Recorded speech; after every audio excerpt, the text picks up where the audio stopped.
Bom dia, que a graça e a paz do nosso Jesus esteja com você nessa manhã de sábado tão linda. Ontem choveu muito aqui em São Paulo, mas glória a Deus, hoje o dia já amanheceu aberto. E nós já gravamos aqui a leitura do dia 6, vamos agora para o vídeo da reflexão. O tema de hoje é: a vida é uma atribuição temporária. Pensando sobre meu propósito de vida. Tema para reflexão: o mundo não é o meu lar. Versículo para memorizar: assim fixamos os olhos não naquilo que se vê, mas no que não se vê, pois o que se vê é transitório, mas o que não se vê é eterno. 2 Coríntios 4:18. E pergunta para meditar: como o fato de a vida ser uma atribuição temporária deve mudar minha maneira de viver neste exato momento? Amém?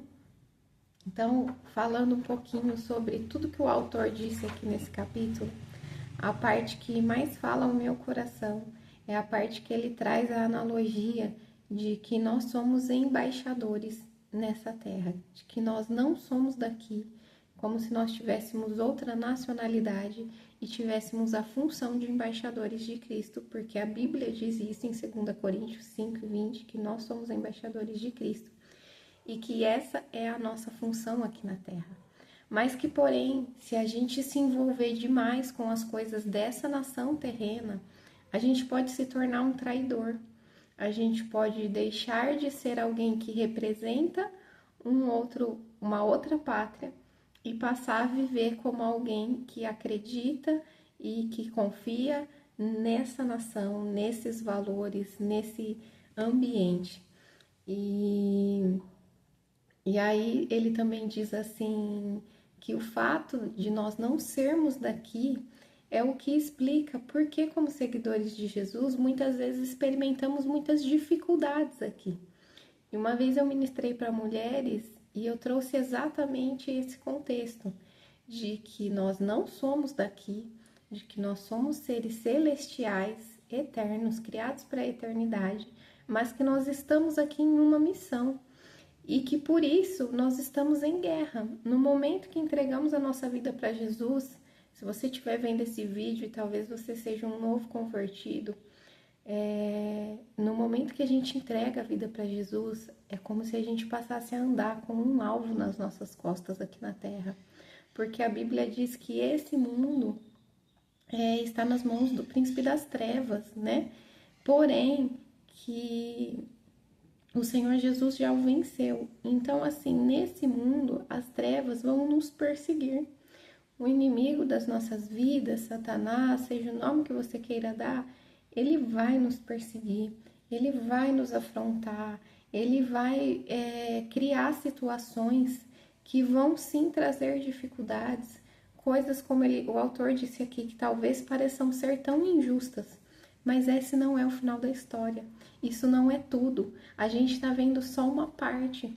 O que nós precisamos é crer que ainda não acabou e que nós estamos aqui de passagem.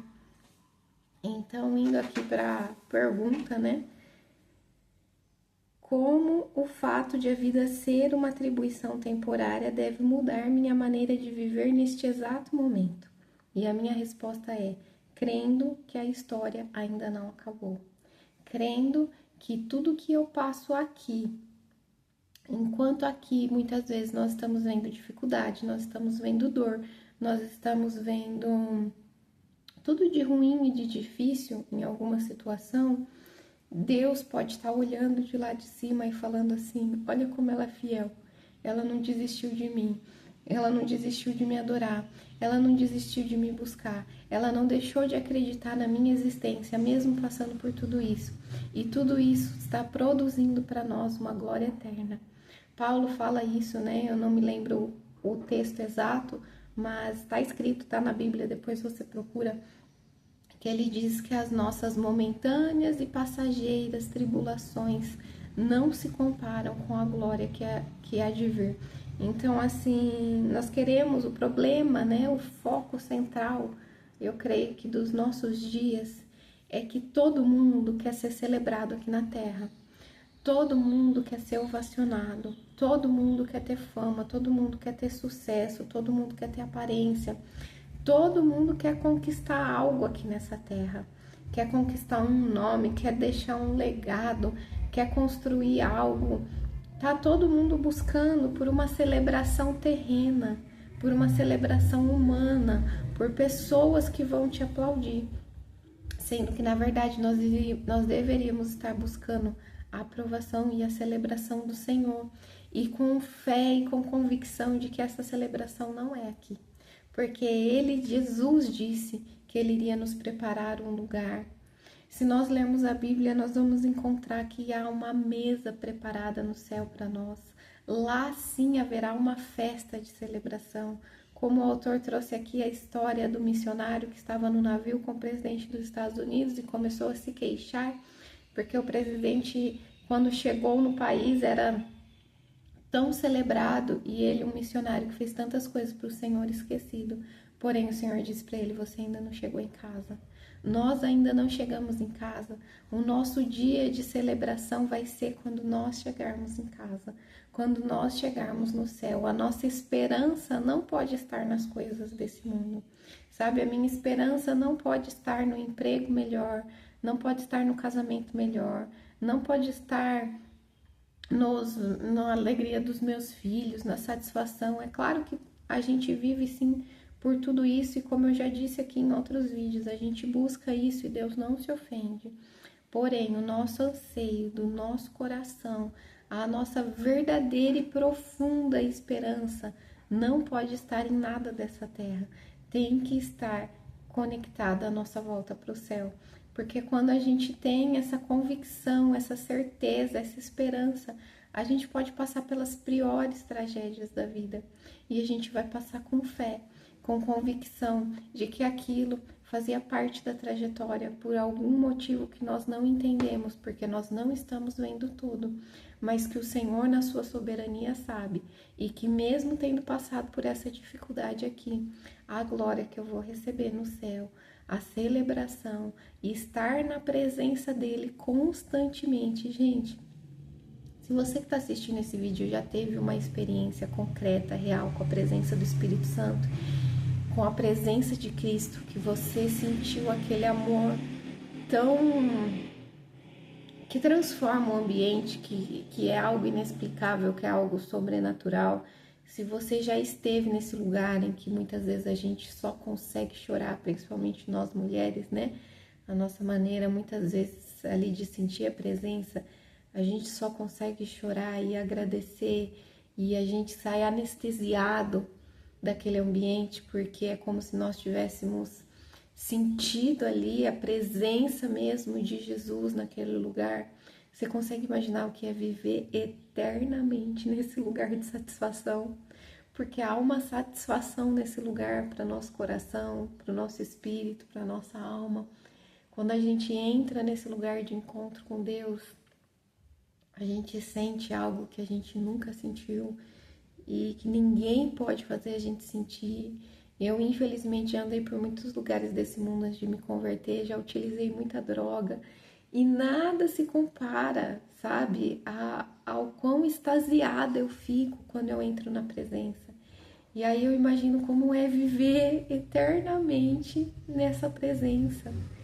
O nosso cérebro, eu acho que não é capaz de compreender o que é o céu, o que é a eternidade. Eu acho que a gente não é capaz de discernir e de ter dimensões para o que é.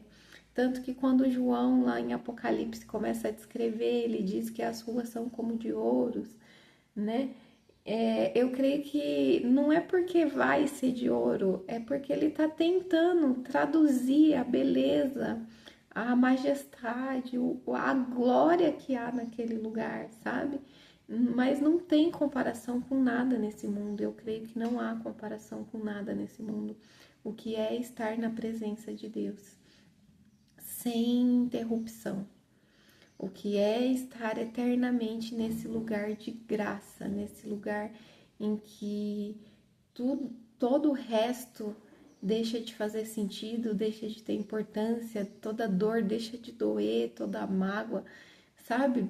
Então, o nosso anseio precisa estar nisso. A nossa esperança, né? A Bíblia diz que a fé é a esperança daquilo que a gente não vê. Então, assim, essa esperança, que é a nossa fé, ela precisa estar naquilo que é eterno, naquilo que está no céu, naquilo que nós vamos viver depois dessa vida passageira. Porque se nós ficarmos o tempo todo pensando só nas coisas dessa terra, nós nos tornamos traidores de Cristo, nós deixamos de viver como embaixadores e nós passamos a viver como aqueles que não creem no Senhor, que não creem, que não são daqui. Então a gente precisa sempre se lembrar. O versículo de abertura aqui, ele leu Salmos 34, 39, 4, e nessa versão diz: Senhor, faz-me lembrar de quão breve será o meu tempo na terra. Faz-me lembrar de que meus dias estão contados e que minha vida é efêmera. Tem algumas traduções que vai dizer: Senhor, ensina-me a contar os meus dias. E eu creio que é isso que nós precisamos ter em mente e gravar sempre no nosso coração. Deus, ensina-me a contar os meus dias. Me lembra que tudo isso daqui está acabando e que vai passar e que um dia eu estarei com o Senhor num lugar onde não haverá choro, num lugar onde não haverá dor, num lugar onde não haverá, sabe, dificuldades como a gente passa aqui na Terra. Então, essa é a mensagem de hoje, essa é a reflexão de hoje. Não queira ser celebrado aqui, queira ser celebrado lá.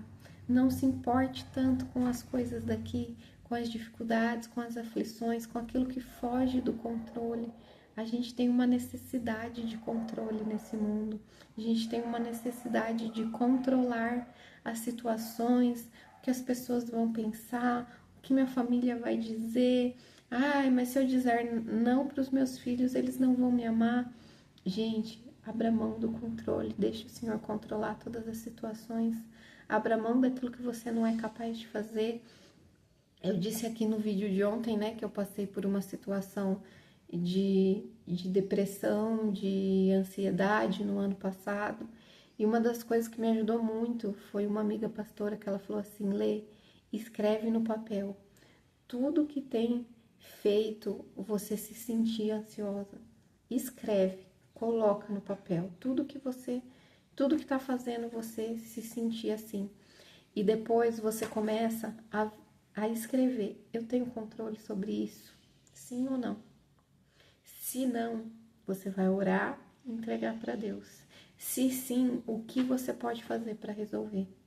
Então faça isso, sabe? Se você não está conseguindo ter essa esperança eterna, a pressão, eu sei que é difícil. Falar é muito lindo, mas na prática nem sempre é tão lindo a gente conseguir se desprender dessas coisas terrenas, porque elas nos cercam o tempo todo e a gente se vê muitas vezes como se estivesse afundando ali, né? Como se a gente estivesse naufragando, submergindo em meio a tantos problemas terrenos. Então escreve num papel tudo que tem te afligido, todos os problemas, tudo que tem feito você não ter descanso. E começa a pensar: eu tenho controle sobre isso, isso é minha responsabilidade, eu tenho como fazer algo para mudar isso. Se você não tem, entregue para o Senhor, descansa o teu coração, confia nele, deixa de querer controlar coisas que nós não controlamos. E uma coisa que muitas vezes nós queremos controlar e que nós não podemos controlar é a opinião dos outros, é o que as pessoas pensam ao nosso respeito. Nós passamos muito tempo e gastamos muita energia preocupado com o que o fulano, o ciclano e o beltrano vão falar, se eu fizer A, se eu fizer B, se eu não fizer. Você não tem controle sobre o que as outras pessoas, o que as pessoas fazem e falam e pensam a seu respeito, diz respeito a elas mesmas, a quem elas são, não diz respeito a você e a sua vida. Você tem que se concentrar no que você faz perante o Senhor. O que o Senhor pensa dessa situação? Como o Senhor está vendo essa minha decisão? Como o Senhor estaria julgando isso? Como Jesus estaria julgando isso? Ele estaria tirando pedra ou ele estaria vendo que as minhas intenções, a minha decisão, aquilo que o meu posicionamento não é para ferir ninguém, é simplesmente para obedecer a Ele. Então, deixe de gastar tempo e energia com o que as outras pessoas pensam ao seu respeito. Se concentre no que você pode fazer, naquilo que Deus confiou nas suas mãos. Pense aquilo que Deus de fato, né? A gente falou ontem sobre a vida ser um teste e ser Ah, meu Deus, como que é o nome? Atribuição de confiança, como que é? A vida é um teste e um cargo de confiança. Se a sua vida é um cargo de confiança que Deus lhe deu, o que você está fazendo com aquilo que Deus lhe deu? E não com aquilo que você quis. Porque Deus vai dizer, eu não te pedi isso. Isso é o que você está querendo. O que eu te pedi, a pergunta dele vai ser, o que você fez com o que eu te entreguei? Então, coloque na balança o que de fato na tua vida é Deus que te entregou e o que é você que quis carregar. E se responsabilize, se comprometa com aquilo que Deus tem te entregado, com aquilo que Ele tem te mostrado, que é importante para Ele e que você deve fazer. E não carregue, não tente controlar a opinião das pessoas, porque isso nos adoece. E isso nos torna pessoas doentes emocionalmente e espiritualmente. Então, que essa seja a reflexão de hoje. Não queira ser celebrado nessa terra. Nessa terra você pode ser perseguido, você pode ser caluniado, você pode ser julgado, desde que você esteja sendo fiel a Deus, ao que o Senhor te falou, a palavra que Ele te entregou. Prossiga, persista, permaneça, porque um dia haverá celebração e esse dia vai ser quando você chegar em casa e a sua casa não é aqui. Aqui é só a passagem. A sua casa e a minha casa, a nossa casa é no céu. Amém? Que Deus abençoe seu dia.